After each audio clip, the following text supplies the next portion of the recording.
kufuatia sintofahamu iliyopelekea dabi ya Kariakoo, mchezo namba 184 iliyobidi wakutanishe miamba soka nchini Yanga dhidi ya Simba mnamo tarehe 8 kutochezwa baada ya Simba kutangaza kutoshiriki mchezo huo kwa madai ya kunyimwa haki ya kufanya mazoezi katika uwanja husika kwa muda husika ambao mchezo huo ulipangwa kuchezeka, na baadaye bodi ya ligi kutangaza kuahirishwa kwa mchezo huo, licha ya klabu ya Yanga kusimamia msimamo wake ule kwamba huo mchezo hupo na hata kupeleka timu uwanjani. Hatimaye klabu ya Yanga kupitia kamati tendaji chini ya rais wa klabu hiyo Engineer Hersi Said imefanya kikao cha dharura tarehe 9 Machi na kutoa msimamo wa klabu hiyo kama inavyoelezwa na meneja wa habari na mawasiliano wa klabu hiyo Ali Shaban Kamwe.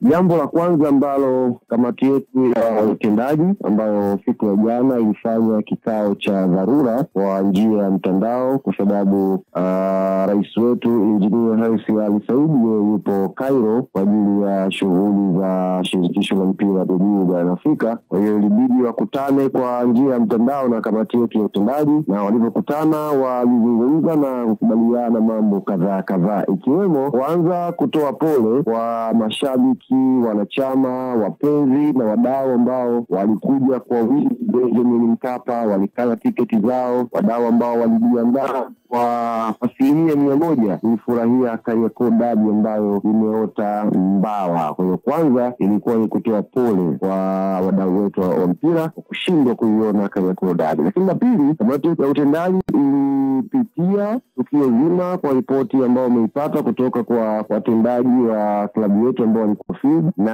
waka highlight tatizo zima ambalo lilisababisha mchezo huu kutokuchezwa, na baada ya kulipitia hilo tatizo kwa ujumla wakakubaliana mambo matatu kama ndiyo msimamo wa taasisi yetu kuliendea hilo jambo. Jambo la kwanza ni klabu ya Yanga yenyewe sasa inataka ipatie ushindi kama ambavyo kanuni inaelekeza pindi timu moja inapogomea mchezo. Kama kanuni inavyoeleza pindi timu inapogomea mchezo, basi msimamo namba 1 wa uongozi wa Young Africans ni klabu ya Yanga ipatie ushindi wa kikanuni inavyoelezwa. Namba 2, kamati ya utendaji wa Young Africans imekubaliana kwamba haitashiriki tena mechi ya Kariakoo dabi kwa tarehe nyingine ambayo itapangwa. Hatutacheza tena mechi ya Kariakoo dabi mchezo namba 184 kwenye ligi kuu ya NBC msimu huu kwa tarehe yote itakayopangwa. Na msimamo wa tatu ambao uongozi wa Young Africans umekubaliana na umetoa public kabisa ni kupoteza imani na kamati ya uendeshaji wa ligi kwa sababu ya mfululizo wa matukio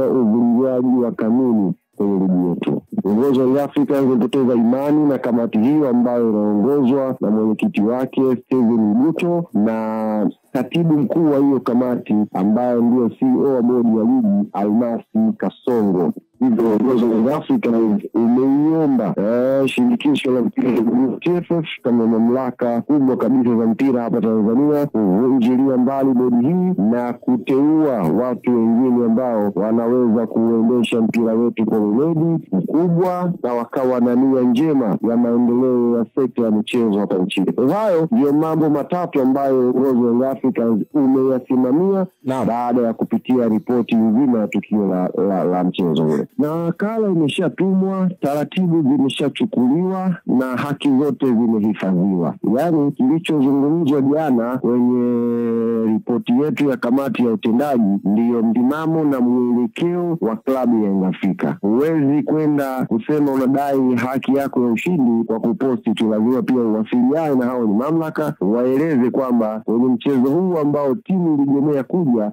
natakiwa nipewe haki yangu. Lakini namba 2, unawaambia hii mechi imeshamalizika, hatutashiriki tena. Namba 3, ni tumewaomba TFF kama mamlaka wavunje mbali, waivunje kabisa kamati ya uendeshaji ya ligi kuu ya Tanzania ambayo inaongozwa na mwenyekiti Steven Mguto na katibu wake Almas Kasongo. Hayo ni mambo ambayo klabu ya Young Africans imeeleza waziwazi na ndio msimamo na ndio mwelekeo na taratibu zimeshachukuliwa.